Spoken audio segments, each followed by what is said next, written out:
tukwat baboy. Ito, natsap ko na yung tupo at saka ito yung karne.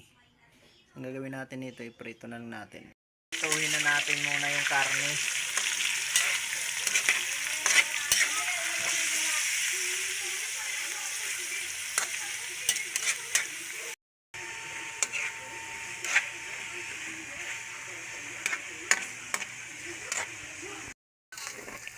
Babrownin lang natin ng konti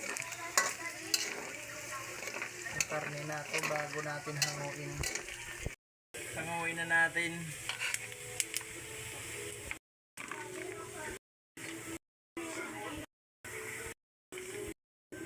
Ito na yung gawin nating tukwat ba. Ito na naman, prituhin natin tukwa.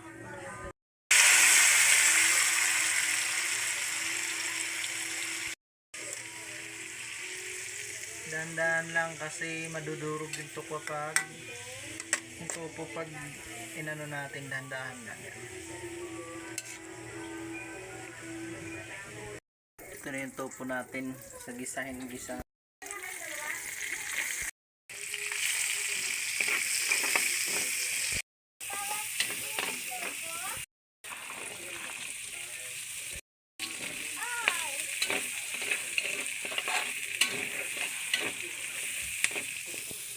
Natin to po. Lagyan natin ng konting tubig. Toyo. Lagay tayo ng oyster sauce.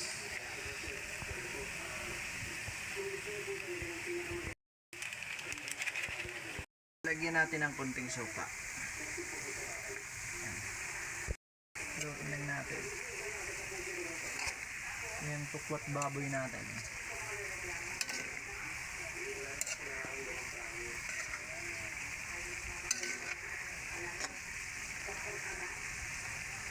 Ito yung tukwat baboy natin.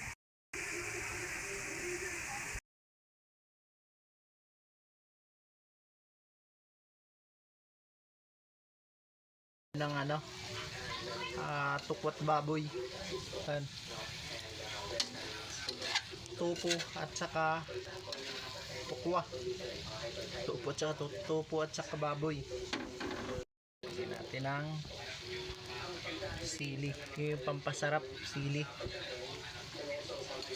Goods na to. Full video natin mga kalibod nito. Nasa YouTube channel ko, sa Malibod TV, sa YouTube channel ko. Thank you for watching mga kalibod.